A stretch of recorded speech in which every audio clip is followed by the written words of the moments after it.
शाम का हल्का नारंगी रंग आसमान पर बिखर रहा था। छोटी सी गांव की गलियों में ठंडी हवा चल रही थी। अरव अपने घर के पीछे वाले खेत के पास मिट्टी में कुछ ढूंढ रहा था। यार, ये पुरानी चीजें मिलना कितना मजेदार होता है, वो हंसी दबाते हुए बोलता है। तभी उसकी उंगली किसी सख्त चीज से टकराती है। उसके हाथ में एक पुरानी धूल से भरी डायरी आती है। कवर बिल्कुल फटी हुई, पर बीच में एक छोटा सा फूल दबा हुआ। पांव की हल्की आहत होती है। पड़ोस की छोटी सी लड़की सिया पूछती है, अरव भैया क्या मिला? अरव डायरी को साफ करते हुए कहता है, पता नहीं, बहुत पुरानी लग रही है, चल देखते हैं। डायरी खुलने पर पहले ही पन्ने पर लिखा होता है, जो खोए हुए हो वो मिल जाते हैं, बस उन्हें याद से पुकारना होता है। सिया की आंखें गोल हो जाती है। भैया, ये किसने लिखा होगा?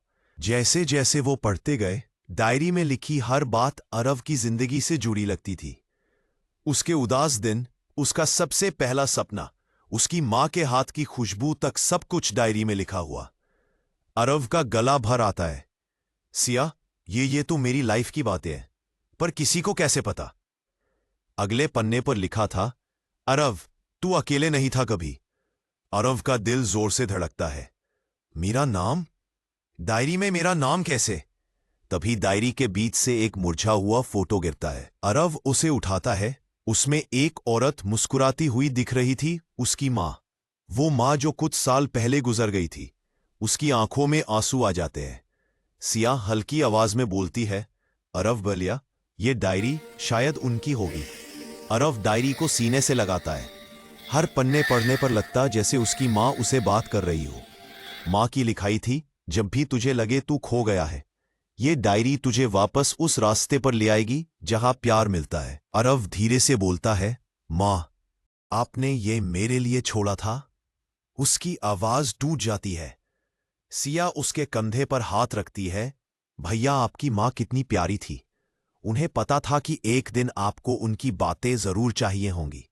डायरी का आखिरी पन्ना खुलता है। उसमें लिखा होता है, मेरी याद सिर्फ पढ़ने में नहीं, जीने में रखना।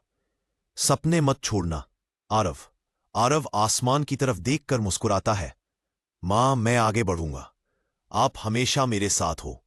वो डायरी को संभाल कर बंद करता है, जैसे किसी ने उसकी जिंदगी को फिर से रोशनी दे दी हो। सिया हंसती है, तो अब क्या करने वाले हो? आरव मुस्कुराकर कहता है, वही जो मां चाहती थी, सपने पूरे। कभी कभी जो चीजें खो जाती हैं, वो हमें वापस वही लौती है जहां हमारा दिल होता है। और यादें, वो कभी नहीं खो जाती।